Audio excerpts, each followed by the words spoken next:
Donald Trump has had a disastrous few weeks. If you look at the polls, he needs a miracle. In the American political lexicon, there's such a thing as the October surprise. The stuff that you're sitting on, is an October surprise in there? Do you even know what you're sitting on? WikiLeaks never sits on material. Whistleblowers go to significant efforts to get us material, and often very significant risks. As a 27-year-old works for the DNC, who was shot in the back, murdered just 2 weeks ago for unknown reasons as he was walking down the street in Washington. So that was just a robbery, I believe, wasn't it? No, there's no finding. So what are you suggesting? What are you suggesting? I'm suggesting that our sources take risks, and they become concerned to see things occurring like that. But was he one of your sources then? I mean, we don't comment on who our sources are. Why make the suggestion about a young guy being shot in the streets of Washington? Because we have to understand how high the stakes are in the United States, and that our sources are, our sources face serious risks. That's why they come to us, so we can protect their anonymity. But it's quite something to suggest a murder. That's basically what you're doing. Well, others have suggested that we are investigating to understand what happened in that situation with Seth Rich. I think it is a concerning situation. There's not a conclusion yet. We wouldn't be willing to state a conclusion, but we are concerned about it.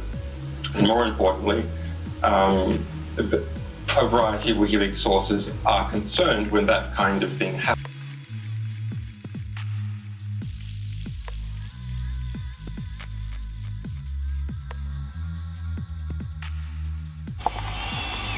The radical left Democrats are trying to rip our nation apart.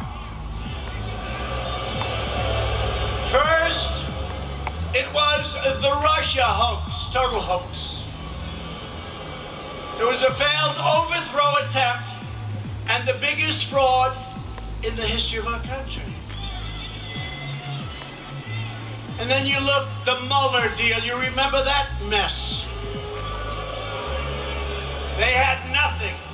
2 years, they spent $45 million, and the real cost is many times that number. And now the same maniacs are pushing the deranged impeachment. Think of this, impeachment.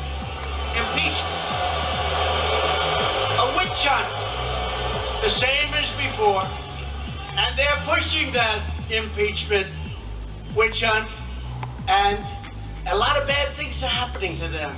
Because you see what's happening in the polls? Everybody said, that's really bullshit.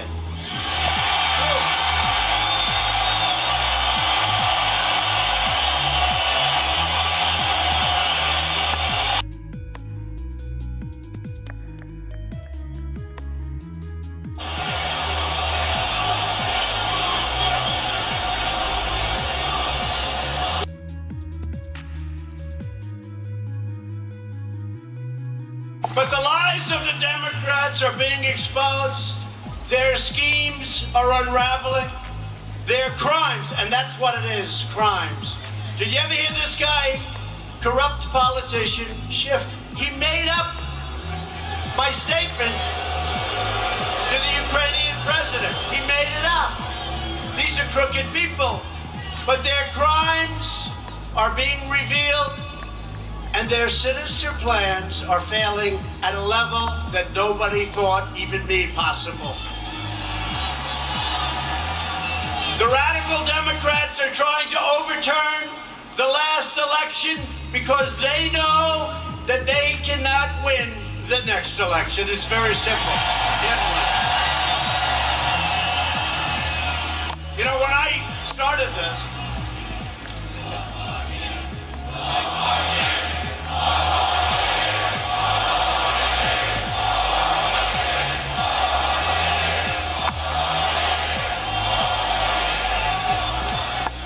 the only cure for that Trump derangement syndrome is 4 more years. In the twisted worldview of the Washington very sick Democrats, it was totally fine when crooked Hillary Clinton ran her outrageous pay-for-play schemes out of the State Department. And then she deleted 33,000 emails after receiving a subpoena from Congress. That was standard play.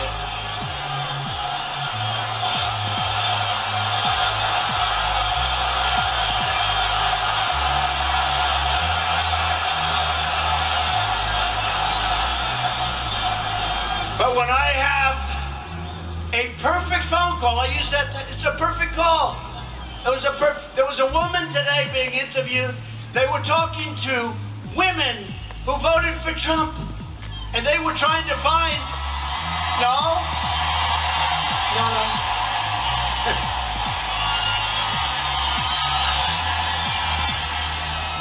No, they were trying to find, it's one of those crazy networks, you know, the ones I'm talking about.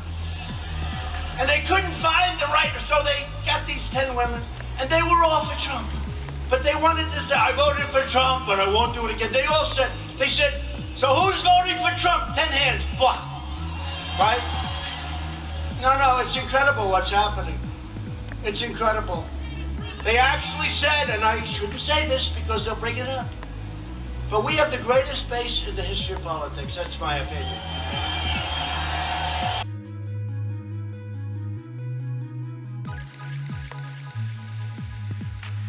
So the president of Ukraine declared that there was no pressure put on me. Now, he's the only one that matters. There was no pressure.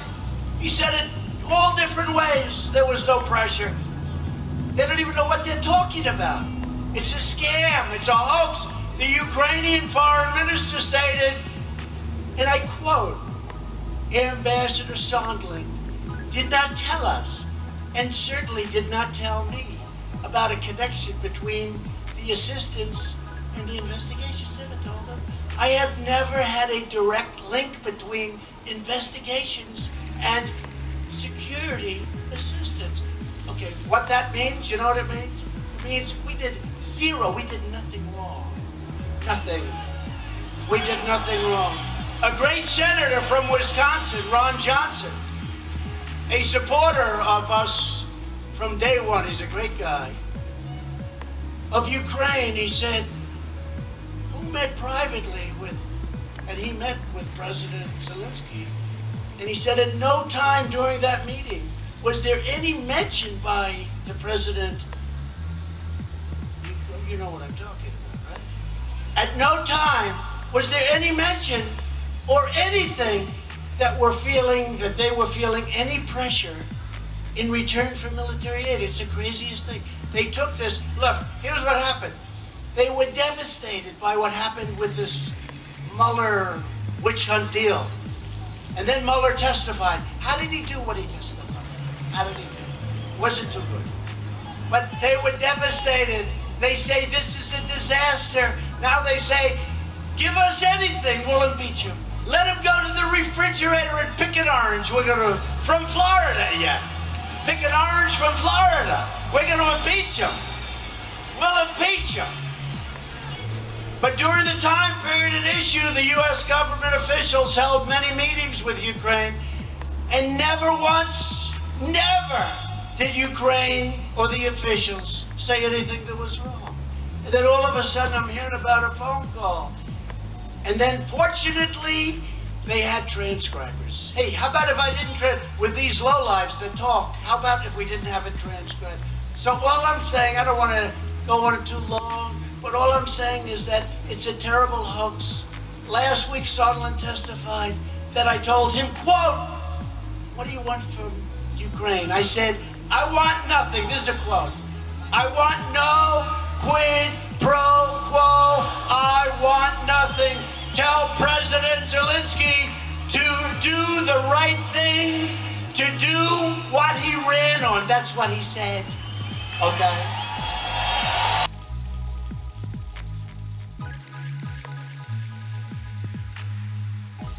Nobody's taking it away. We stand on the shoulders of American patriots who crossed the oceans, settled a continent, tamed the wilderness, revolutionized industry, pioneered science, won 2 world wars, defeated fascism and communism, landed men on the moon, and made America the greatest nation in the history of the world, and we are making it greater than ever before.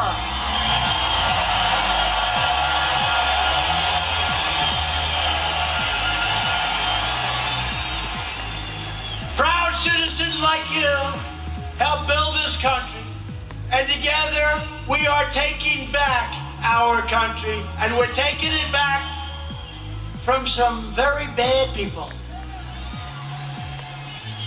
We are returning power to you, the American people. With your help, your devotion, and your drive, we are going to keep on working. We are going to keep on fighting. And we are going to keep on winning, winning, winning.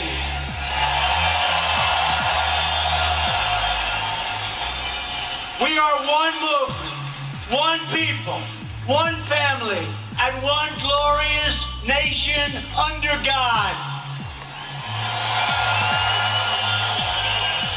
Our beautiful America is thriving like never before. And ladies and gentlemen, the best is yet to come.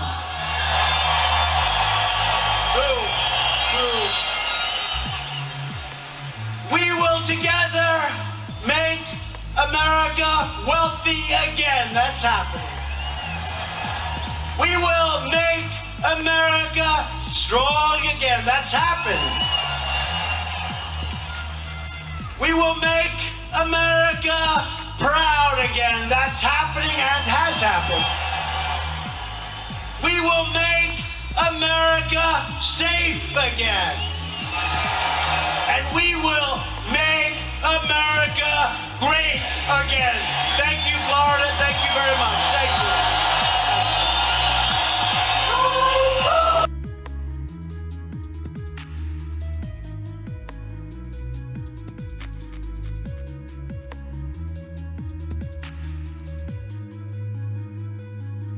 I've got to come over and see the fake news. Let's go.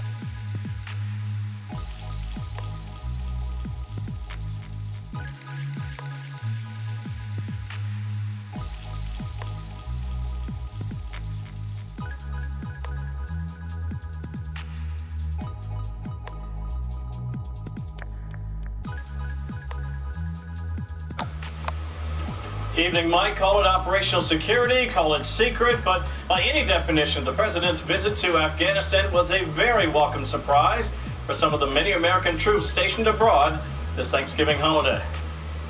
I hope everyone enjoyed the fantastic meal. After a secret 13-hour flight, some 50,000 feet above the frigid wild blue, a warm welcome in Afghanistan. What do you think? We love them. We love them. Say happy Thanksgiving. President Trump's surprise trip to see U.S. service personnel this Thanksgiving holiday. A welcome treat for troops on a day when we all pause to give thanks. This evening, as millions of families sit down at their dinner tables back home, they'll be saying a prayer for the men and women serving our nation in Afghanistan and deployed all around the globe. It was in many respects like what we have seen before. Plenty of photos, a bit of good-natured banter, and of course service by the Commander-in-Chief to those who, in being here, have already sacrificed so much. His remarks hit on familiar themes too, a stronger-than-ever military, the removal of terrorists from the battlefield, and the like. The president also used his first trip to Afghanistan to meet his presidential counterpart, announcing the U.S. and Taliban have restarted peace talks, with the U.S. insisting on a ceasefire. The Taliban wants to make a deal, and we're meeting with them, and we're saying it has to be a ceasefire. And they didn't want to do a ceasefire, but now they do want to do a ceasefire. This after the U.S. abruptly withdrew from bilateral peace talks in September, and the president said he was following through with his campaign promises to draw down American troop levels, quote, substantially to about 8,600. That's the number that people are talking about, yes. Is that the number you're talking about? Yeah, it is, for now. And then we can do much further than that. We can go much further than that. Keenly aware that the future will fend for itself, this was a day instead to remain very much in the present. A chance to cap a journey shrouded in secrecy with a very public declaration of support. There's nowhere I'd rather celebrate this Thanksgiving than right here with the toughest, strongest, best and bravest warriors on the face of the earth. Mike, U.S. force strength in Afghanistan is right now between 12 and 13,000. That's actually down a couple of thousand since this time a year ago. The president making it very clear today the U.S. will remain in the country unless there is a deal or we achieve total victory. Mike? Pretty cool. Visit from the Commander-in-Chief, Kevin Cork, live in Florida. Kevin, thanks a lot.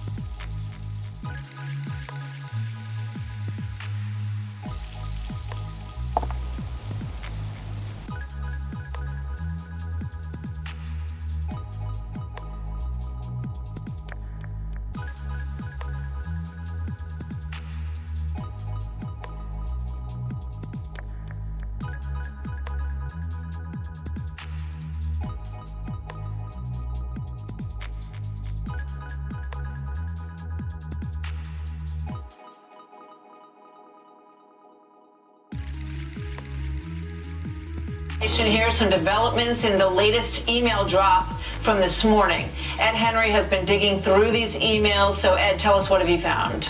Well, Martha, this is very interesting because it's an email that might draw President Obama deeper into this controversy than he has been before. Remember, the president has previously said that he was unaware that Hillary Clinton had a private server, number one, and that they emailed one another infrequently. But this email flagged by Jennifer Williams, one of our top producers, saying that in March 4th, 2015, quote, this is John Podesta to Cheryl Mills, quote, think we should hold emails to and from POTUS, as in President of the United States.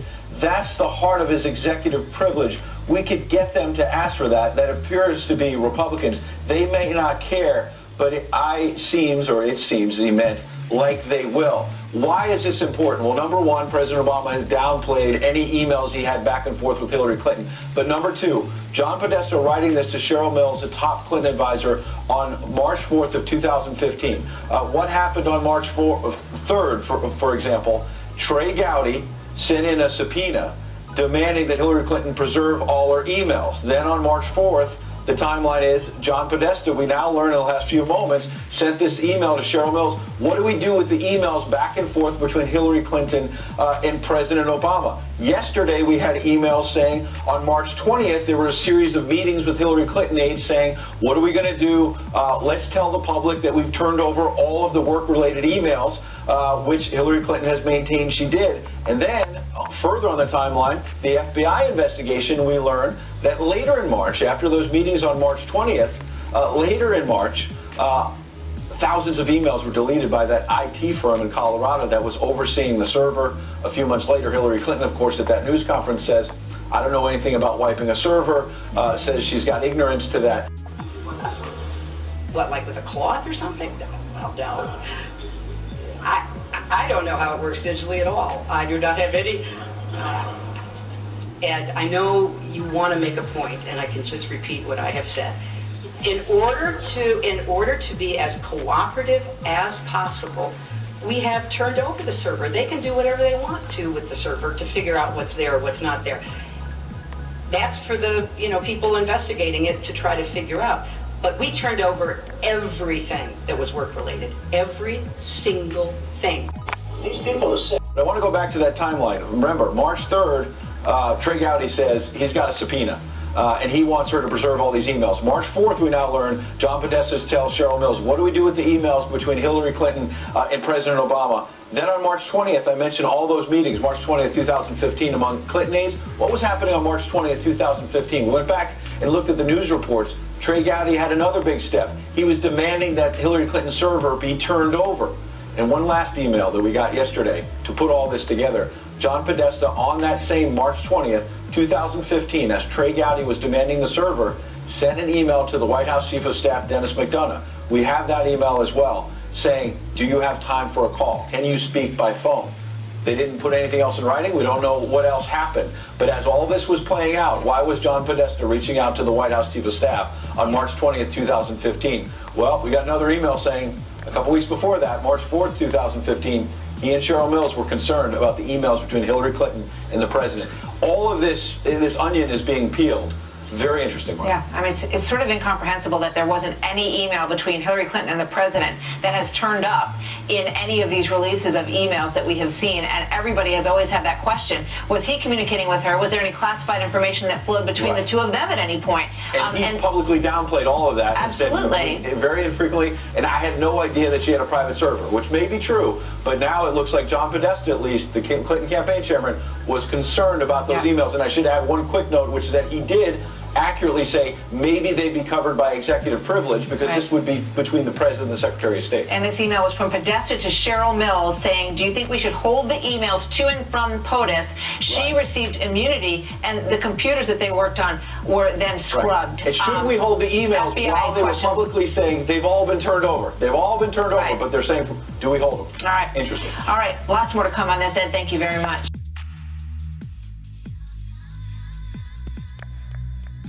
News, WikiLeaks founder Julian Assange arrested in London. After 7 years of asylum in the Ecuadorian embassy, the Ecuadorian government released Assange to British authorities, and he could now face charges in the U.S. ABC's David Wright starts us off from London. Good morning, David. Good morning, George. Julian Assange is now inside this magistrate's court here in London, getting ready for the first of what's likely to be many court hearings in his case. The official charge from U.S. authorities in an indictment unsealed this morning that he conspired with Chelsea Manning to hack computers and publish classified documents and data related to the U.S. war effort in Iraq and Afghanistan. Chelsea Manning went to jail for those charges until she was eventually pardoned by President Obama. Now it's Julian Assange's turn. For the past 7 years, he's been holed up inside the Ecuadorian embassy here in London under the protection of the embassy. He sought asylum, was ultimately granted citizenship, but the new government of Ecuador abruptly withdrew its protection of Assange this morning, inviting British authorities in, and they frog-marched him out. And you saw Assange resisting there. WikiLeaks has already put out a tweet saying his rights must be protected, and that's being echoed by the Kremlin. That's right, George. Russian President Vladimir Putin tweeted this morning that he hopes that Assange's rights will be protected moving forward. The British Foreign Secretary said that he will get his day in court and that, as he put it, Assange is not a hero, that it is right for him to face justice for these alleged crimes. Now, he's likely to face a number of court hearings inside this courthouse before it's determined what will become of him, not least because here in Britain and across the European Union, they do not have the death penalty. If there's even a possibility that Assange could face the death penalty back in the U.S., that would pose a significant barrier to his extradition.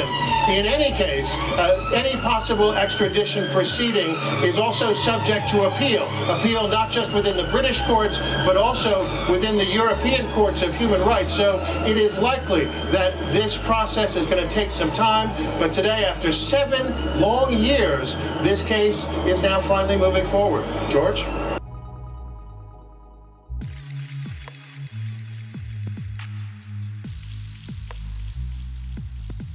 These people are sick.